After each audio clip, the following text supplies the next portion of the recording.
ମାନେ state scholarship ଯେନ୍ଟାକି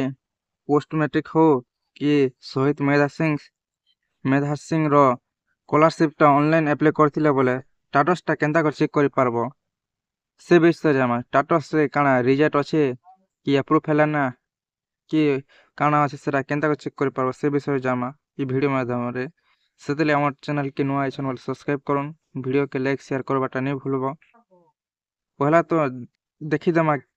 କେନ୍ ଷ୍ଟେପ୍ରେ ଆପ୍ରୁଭ୍ଟା କରାହେସି ଇନେ ଦେଖିପାରୁଛ 3 ଡଟ୍ ଅଛେ ପହଲା ତ ଷ୍ଟେଟ୍ ସ୍କଲାରସିପ୍ ପୋର୍ଟାଲ୍କେ ଆସିଗଲା ପରେ ପେଜ୍ ଓପନ୍ ହେଇଯିବା ତାପରେ ଇନେ 3 ଡଟ୍ ଅପସନ୍ଟା ଅଛି ତାର ଉପରେ କ୍ଲିକ୍ କରବ ଇନେ ଲଗ୍ଇନ୍ ଅପସନ୍ଟା ଅଛି ସାଇଟ୍ରେ ଲଗ୍ଇନ୍ ଉପରେ କ୍ଲିକ୍ କଲା ପରେ ଗୋଟେ ଅଛି ଷ୍ଟୁଡେଣ୍ଟ ଲଗ୍ଇନ୍ ଯେଟାକି ଅନଲାଇନ୍ କରାହେସି ଆଉ ଆପ୍ରୁଭ୍ଟା ଦେଖ 3 ଟାଇପ୍ରେ ଆସି ପହଲା ତ କଲେଜରୁ ଆପ୍ରୁଭ୍ ହେବା କଲେଜରୁ ଆପ୍ରୁଭ୍ ହେଇ ସାରିଲା ପରେ ତାପରେ ଅଫିସ୍ ଯେନ୍ଟା ଡିଷ୍ଟ୍ରିକ୍ଟରେ ପାରେ ଆପ୍ରୁଭ୍ କରାହେସି ଯେନ୍ଟା ଷ୍ଟେଟ୍ ସ୍କଲାରସିପ୍ ହଉ କି ଲେବର୍ କାର୍ଡ଼ ଯେନ୍ମାନେ କରୁଛନ୍ ସେଟା ବି ତାପରେ ଡିପାର୍ଟମେଣ୍ଟ ଆଡ଼ୁ ଗୋଟେ ଭେରିଫାଏ ଆସି ଇ 3 ପ୍ରକାର ଭେରିଫାଏ ହେଲା ପରେ ଯେନ୍ ଆଧାର ନମ୍ବରରେ ଡିବିଟିଟା ଲିଙ୍କ୍ ଥିବା ବ୍ୟାଙ୍କ ଆକାଉଣ୍ଟରେ ଡିବିଟିରେ ଲିଙ୍କ୍ ଥିବା ବୋଲେ ସେ ବ୍ୟାଙ୍କ ଆକାଉଣ୍ଟକେ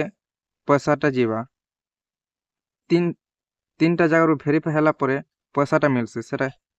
ତ ଚେକ୍ କର୍ମା କେନ୍ତା କରି ଷ୍ଟାଟସ୍ଟା ଦେଖ୍ମା ରିଜେକ୍ଟ ହେଇଛେ କି ପେଣ୍ଡିଂ ଅଛେ କାଣା ଅଛେ ସେଥିଲାଗି ସେଟ୍କେ ପଲେଇ ଆସିଲା ପରେ ଲଗ୍ଇନ୍ ଇନେ ଷ୍ଟୁଡେଣ୍ଟ ଲଗ୍ଇନ୍ ଅଛେ ଷ୍ଟୁଡେଣ୍ଟ ଲଗ୍ଇନ୍ ଉପରେ କ୍ଲିକ୍ କରିଦେବ ଷ୍ଟୁଡେଣ୍ଟ ଲଗ୍ଇନ୍ ଉପରେ କ୍ଲିକ୍ କଲେ ଆଧାର ନମ୍ବର ହଉ କି ୟୁନିକ୍ ନମ୍ବର ଯେନ୍ଟା ଥିଲା ସେଟା ଦେଇଦେବ ତାପରେ ଯେନ୍ ପାସୱାର୍ଡ଼ ଥିଲା ପାସୱାର୍ଡ଼କେ ଫିଲ୍ଅପ୍ କରିଦେବ ତାପରେ ଯେନ୍ କ୍ୟାପଚା କୋଡ୍ ଅଛେ ଇନେ ଫିଲ୍ଅପ୍ କରିକି ସାଇନ୍ ଇନ୍ ଉପରେ କ୍ଲିକ୍ କରବ ସାଇନ୍ ଇନ୍ ଉପରେ କ୍ଲିକ୍ କଲା ପରେ ଏ ପ୍ରକାର ପେଜଟା ଓପନ୍ ହେବା ଇନେ ତଲ୍କେ ଟିକେ ପଲେଇ ଆସିଲା ପରେ ଇନେ ଦେଖିପାରୁଥିବ ଯେନ୍ଟା ଏକାଡେମୀ ଇୟର୍ ଅଛେ 2024-25 ଯେନ୍ଟା ରିସେଣ୍ଟଲି ଅନଲାଇନ୍ କରିଛେ କେତେଟା ଆପ୍ଲାଏ କରିଛେ ସେଟା ବି ଇନେ ଶୋ କରବା ତାପରେ ତଲ୍କେ ଟିକେ ଆସିଲା ପରେ ଇନେ ମୁଇଁ କରିଛେଁ ଯାହାଟା পোস্ট ম্যাট্রিক স্কলারশিপ অনলাইন করাইছে ইনে অ্যাপ্লিকেশন নম্বর দেখাবা ইনে অপশনটি আছে ভিউ স্ট্যাটাস বলি করে তার উপরে ক্লিক করা পড়বা ক্লিক কলা পরে ই প্রকার দেখাই দেবা পোস্ট ম্যাট্রিক যেনটা কি পেন্ডিং ইনস্টিটিউট যেনটা কলেজ আড়ু পেন্ডিং আছে তাহলে বর্তমান মুই যারটা অনলাইন করেছে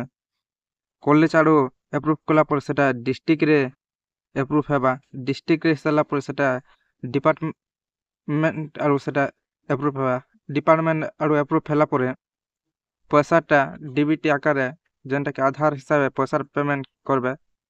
আধারে যেন নম্বরটা পাসবুকটা লিঙ্ক থিবা বলে সে পাসবুককে পয়সাটা পলে ଯିବା এই প্রকার নিজর স্ট্যাটাসটা চেক করে পারবো কলেজরে পেন্ডিং আছে কি ডিস্ট্রিক্ট লেভেল পেন্ডিং আছে কি ডিপার্টমেন্ট আর পেন্ডিং আছে সেটা চেক করে পারবো ନିଜର ମୋବାଇଲ এই প্রকার স্ট্যাটাসটা